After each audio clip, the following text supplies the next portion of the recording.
Erkak kishiga oson emas. Bilasizmi nega? Har bir musulmon erkak kishi uning har kungi g'am tashvishi juda katta bo'ladi. Eng katta g'am tashvishi bilasizmi nima? Allohning huzurida musulmon holda borishligini va oilasi ham musulmon holda bo'lishligini ta'minlash ishi. Buning uchun erkak nima qiladi? Ota-onasiga itoat, xizmat qiladi.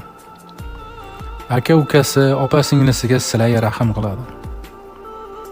Ayoli bolalariga bag'rikenglik qiladi.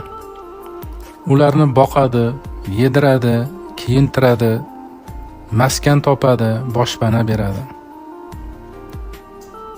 Bu ishlardan tashqari oilasini Allohga itoatli bo'lishini, ta'limini, tarbiyasini, mas'uliyatini his qilib yashaydi.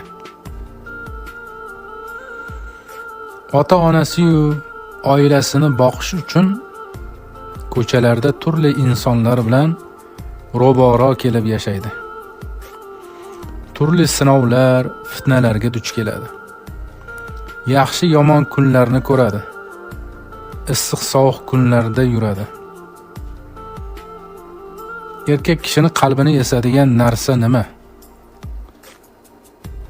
Uyiga kirayotganda ishsizlik yoki imkonsizlik sabab ba'zan bo'sh qo'l bilan kirishi. Erkak kishi ba'zan g'amlari ko'pligidan bir nuqtaga qarab qolganini o'zi sezmay qoladi. "Ha, kimni o'ylab o'tiribsiz?" degan ayolining savoliga kulib, "O'zim hech narsa" deydi. Agar ota-onasi "Ha bolam, nimaga o'ylanib qolding?" desa, "Ha, sizlarni haj umraga jo'natishni o'ylab turibman-da" deb qo'yadi. Ammo aslida ko'chada ishlari yurishmay, to'lovlarni, xarajatlarni chamalab, nima qilsam deb o'ylanib turgan bo'ladi.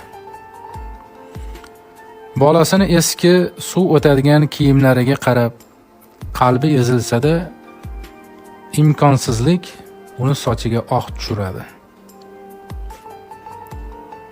Bu yillar davomida bo'lib, yillarcha g'am, mahzunlik uni sochini oqartiradi.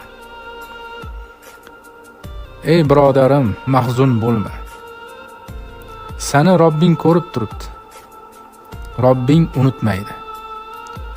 Dunyo unutsa ham, insonlar bilmasa ham, Robbing biladi, unutmaydi. Inshaalloh jannatga qadam bosib kirganingda Allohim seni shu mahzunliklaring sabab jannatga kiritsa ne ajab.